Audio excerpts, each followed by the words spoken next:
Good afternoon, everybody. Welcome to Innovation in Action.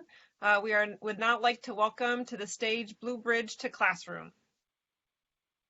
Okay, so hello everyone. We are Blue Bridge to Classroom, and our mission is to reach the invisible children and empower the underprivileged by providing them with quality education in conversational English and facilitating cultural exchange across the globe. We achieve this by creating an online portal that bridges U.S. college students with elementary school students in rural areas of China. We are not for profit, but for purpose. Meet our team. All of our 5 team members have some past volunteer teaching experiences. Now, let me give a brief background on how we started our idea. 2 years ago, I came to the US for college only to find out that, despite years of English learning in China, I still struggled with expressing myself fluently, and I couldn't understand a lot of cultural references. After engaging with native speakers for a long time, my spoken English became better and better. Also, I learned different values and cultures here, so I'd love for these kids in China to have similar opportunities by virtually connecting them with native English speakers here. We started by conducting some market research, and we were able to interview 3 different stakeholders. The first party is the elementary school students in rural areas of China. They have limited access to the internet and have sparse educational resources. Also, they have the need to broaden horizons. Thus, we are here to provide quality spoken English courses and chances for them to see the outside world. Now, let's have a look at the map on the left that shows the imbalanced income in China. As you can see, people from blue areas have above average income like Beijing and Shanghai, where some of the kids have access to foreign English teachers even in kindergarten, since their families have money to pay for them. Well, not every kid is born in big cities. There are 100 million children from rural areas, and 2/3 of them are left behind children. They lack educational resources and parents' supervision. They are our target. The second stakeholder is college students in the U.S. From UFM organizations, we learned that most of the volunteers abroad programs in the market asks volunteers to pay for the travel fee and stay abroad for several months. But as a busy college student, I don't have the time or money, and especially now we are during the COVID-19 outbreak. Everything is online. How can we still have global engagement and be a volunteer? Well, Blue Bridge to Classroom can help. Also, we interviewed non-profit online teaching organizations in China. In order to connect Chinese students and US volunteers, we have seek the help of these organizations, since they can help provide some educational facilities, such as monitors to the classrooms. They also established partnership with local schools for us to send volunteers. They already have an existing online teaching interface for volunteers to teach, and they also need volunteers. Okay, Yingying will talk about the solution part. Yes, so here's how we envision the entire virtual connection would work.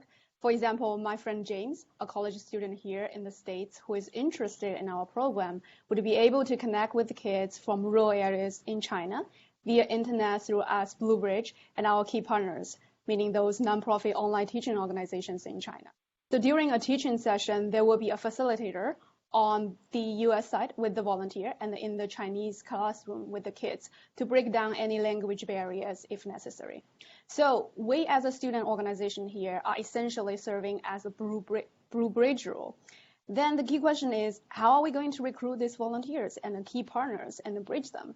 So we are building an online portal with key functions similar to LinkedIn or Handshake. So briefly, both volunteers in the States and nonprofit online teaching organizations in China will be able to register and build the profiles on our website. Our staff members will monitor and update hard data on children and schools we've reached, partnerships we've formed, volunteers we've recruited, and so forth. So the transparency and the social impact we'll be able to deliver can serve as a means to attract more volunteers and more key partners to join us. Last but not least, individuals and groups who believe in our cause are welcome to donate through our website. As volunteers, they would be able to evaluate the key benefits they can derive from this experience. They also would be able to browse through upcoming events and opportunities for different schools. if they find a position of interest, they can apply directly through our website. On the other hand, our key partners, those nonprofit online teaching organizations, will be able to review all volunteers that apply to the posted positions and directly reach them if they think they find a good fit. So once the volunteer is selected through this mutual matching process, the nonprofit organizations in China will provide this online teaching interface tool they've already developed, where the volunteer will be able to deliver the content. We would like to move forward as a 501c3, not-for-profit organization, but we will adopt the mindset of a for-profit company and the business principles that focus on structure, results, and a long-term strategic impact. We're fully aware of the underlying cost structure when implementing our business plan, and we've identified several funding opportunities, both internally and externally, to get us off the ground. So if our pilot at U of M moved in the direction we believe it would, then we'd be well positioned to carry our idea and the platform far beyond. We've mapped out 3 phases of a scale-up plan to ensure our work is replicable on a global scale. So first, we would like to expand the volunteer population beyond the U of M, and also build student chapters at other universities. Then we would move on to form partnerships with student organizations beyond the US. Lastly, we plan to expand targeted rural areas beyond China and establish a presence in other major poverty zones in Asia. Now it's mid-March and we've achieved a few key milestones so far, and moving forward, we will finish our website design and development and launch a prototype. Based on the user feedback, we'll be able to optimize our website function and business model. In the meantime, we'll continue working on the models that can transform our ideas into a sustainable and a scalable venture. So we hope we've earned the privilege of your time. So go blue and go Blue Bridge. With that, we'd be happy to take your questions. Great job, Blue Bridge. Judges, do you want to go ahead and just start jumping in with questions?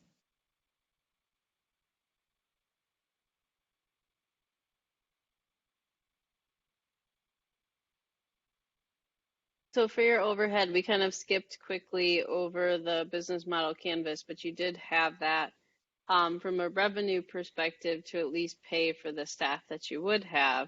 Mm-hmm. Is that going to be paid by the organizations in China? Like, are you essentially a recruiting agency for them?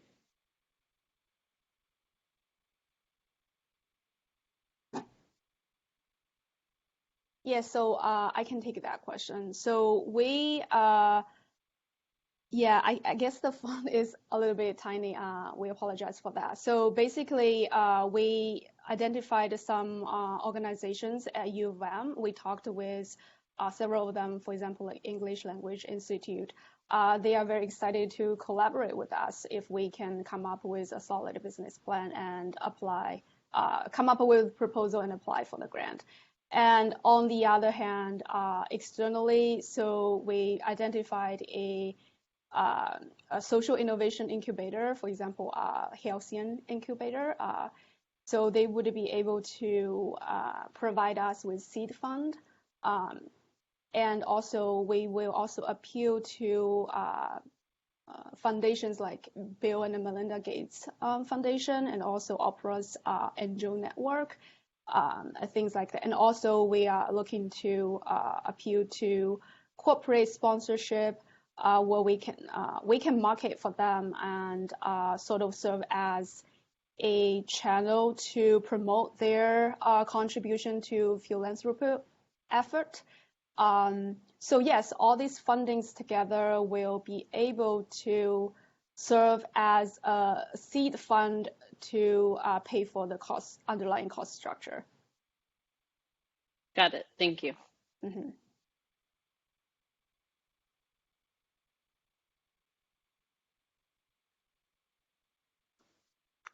When you talk about the overall curriculum and matching up college students with grade school students, is language the most important, or is it more important to kind of be more broad across different types of programs?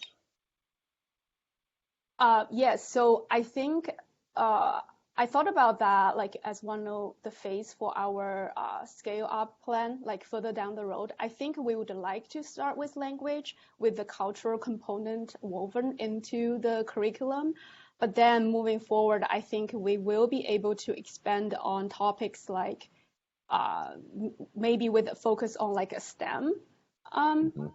principle majors and things like that. But yeah, we would like to start with language.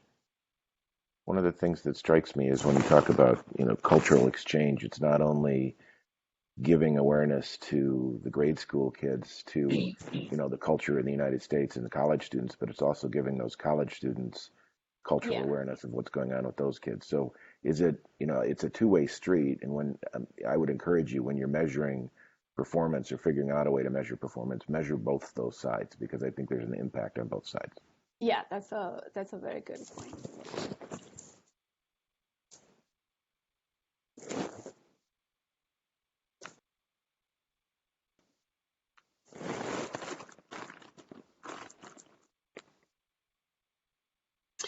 I was a little less clear on like the conversation starters. How structured do you think these interactions are going to be, and how variable might they be? Yeah, I can take that question. Can anyone hear me? Yes. Yeah, you're good. Yeah. Okay, so we first aim the curriculum to be extra curriculum. So for the English courses in China, the national already have structured syllabus for each grade for them to learn the structured English and also grammar. So firstly, we want to structure our lectures like extra curriculum, like more in a social conversational setting for the people in the primary school. We most will theme the class maybe this one on holiday, next one on food, so get them talking, and through that conversation they can learn English, some of the verbs, and also for the college students to know the different cultures in different geographic areas in China.